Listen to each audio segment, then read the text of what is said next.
আগামী কয়েকদিন আপনার দক্ষিণবঙ্গের বিভিন্ন প্রায় সবকটা জেলাতেই আহ, জেলাতে মানে ধরুন আগামী 3-4 দিন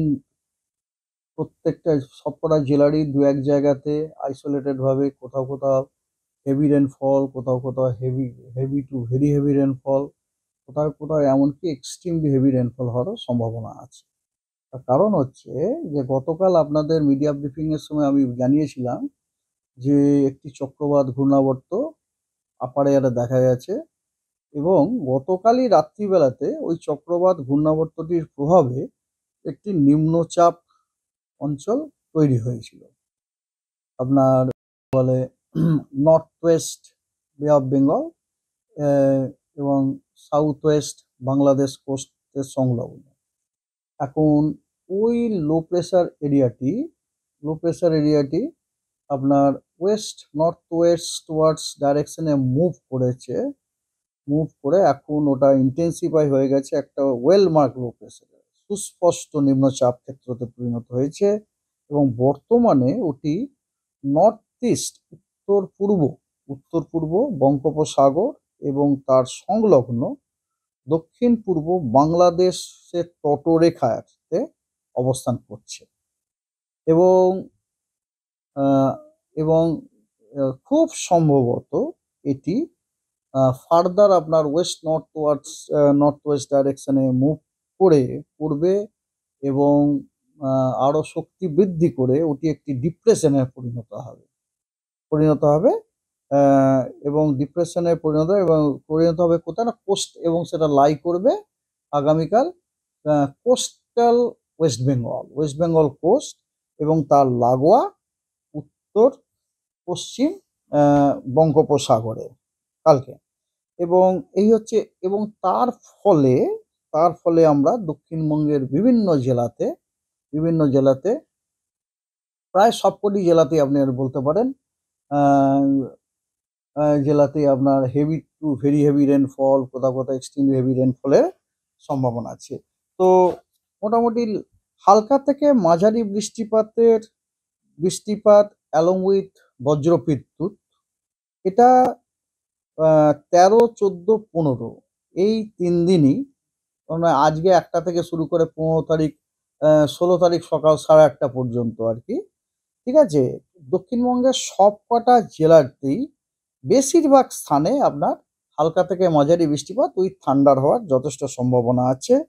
এবং 17, 18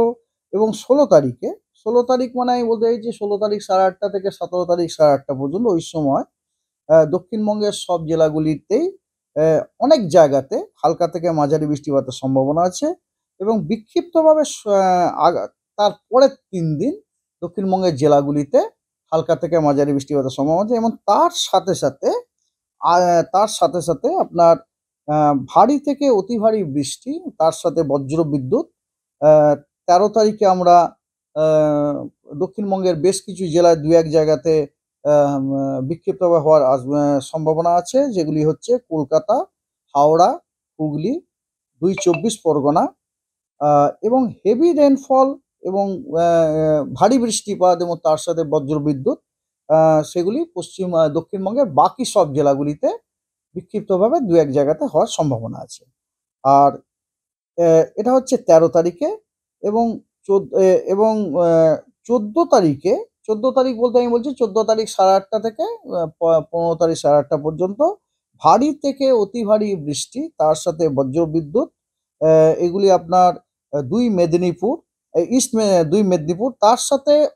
পশ্চিম মেদিনীপুরে আবার এক্সট্রিমলি হেভি রেনফল 1-2 জায়গাতে। হ্যাঁ, আহ, আর ভারী থেকে অতি ভারী বৃষ্টি ঝাড়গ্রাম, পুরুলিয়া, বাঁকুড়াতেও ভারী থেকে অতি ভারী বৃষ্টি আইসোলেটেড 1-2 জায়গাতে এবং তার সাথে সাথে এক্সট্রিমলি হেভি রেনফল 1-2 জায়গাতে হওয়ারও সম্ভাবনা আছে বাঁকুড়ায় এবং ওয়েস্ট এবং ইস্ট বর্ধমান এবং বীরভূম, সেখানেও ভারী থেকে অতি ভারী বৃষ্টিপাত হওয়ার সম্ভাবনা আছে 1-2 জায়গাতে বিক্ষিপ্তভাবে 14 তারিখে। আর 15 তারিখে আপনার ঝাড়গ্রাম, পুরুলিয়া, ওয়েস্ট বর্ধমান, বীরভূম এই জেলাগুলিতে দু এক জায়গায় বিক্ষিপ্তভাবে ভারী বৃষ্টি প্লাস তার সাথে বজ্রবিদ্যুৎ হওয়ার সম্ভাবনা আছে। আর দক্ষিণবঙ্গে আপনার উইন্ড ওয়ার্নিংও আছে। স্ট্রং সারফেস উইন্ড 30 থেকে 40 কিলোমিটার প্রতি ঘন্টায়, গাস্টিংয়ে 50 কিলোমিটার প্রতি ঘন্টায় কয়েকটি জেলাতে, সেগুলি হলো 2 চব্বিশ পরগনা, হুগলি, হাওড়া, কলকাতা, 2 মেদিনীপুর এবং ঝাড়গ্রামে। ফিশারম্যানের জন্য ওয়ার্নিং আছে যে আমাদের পশ্চিমবঙ্গের তটরেখা এবং পশ্চিমবঙ্গের কোস্টের অফে এবং তার সংলগ্ন উত্তর বে অফ বেঙ্গলে, বঙ্গোপসাগরে আপনার স্কোয়ালি সারফেস উইন্ড 35 থেকে 45 কিলোমিটার প্রতি ঘন্টায়, তার সাথে গাস্টিংয়ে 55 কিলোমিটার, এটা আশা করা যাচ্ছে। এবং সি কন্ডিশন রাফ থেকে ভেরি রাফ। সেই কারণে ফিশারম্যানদেরকে অ্যাডভাইস করা হচ্ছে তারা যেন ভেঞ্চার না করে along and of West Bengal এবং উড়িষ্যা কোস্ট এবং নর্থ বে of Bengal till 15th of this month, that is 15th of September। এই হচ্ছে আপনার ইন ব্রিফ ওয়েদার।